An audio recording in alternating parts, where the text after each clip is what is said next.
Tahun ni genap 3 dekad aku hidup di dunia ni. Tak ada sambutan besar, tak ada perubahan yang ketara. Yang ada cuma momen sendiri mengenang sejauh mana kaki ni telah melangkah.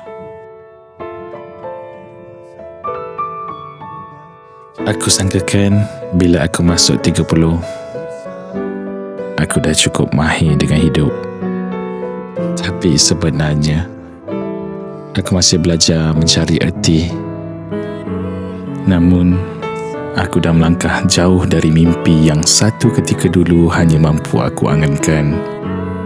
Dari berada di belakang kamera, kini berada di hadapannya. Aku tak lagi berangan untuk melihat dunia. Sekarang aku hidup dalamnya. Aku bukan lagi budak 20 tahun yang mengejar segalanya tanpa penat. Aku belajar untuk memperlahankan langkah dan menghargai saat ini. Aku tak lagi rasa keperluan untuk kerap berkongsi segalanya. Aku lebih suka duduk diam, melihat anak aku membesar dari hanya seorang bayi, kini berlari, ketawa dan mula mengenal dunia. Dan tentu sekali ini juga tentang dia, wanita hebat yang memilih keluarga lebih dari kejayaannya.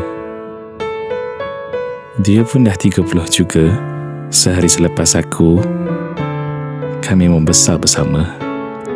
Saat aku mengejar kejayaan di luar, dialah yang menjaga segalanya di rumah. Dengan kasih, kekuatan dan kesabaran yang tak pernah habis. Kita akan tua dan kehilangan pegangan. Lihat senyummu memberikan kekuatan. Sisa nafasku, cinta tak kenal waktu menjagamu.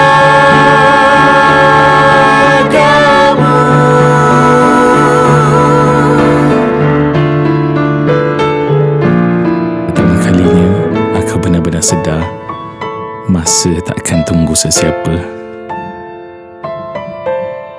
Bagi aku, umur 30 bukanlah garisan penamat. Ianya sebuah halaman baru.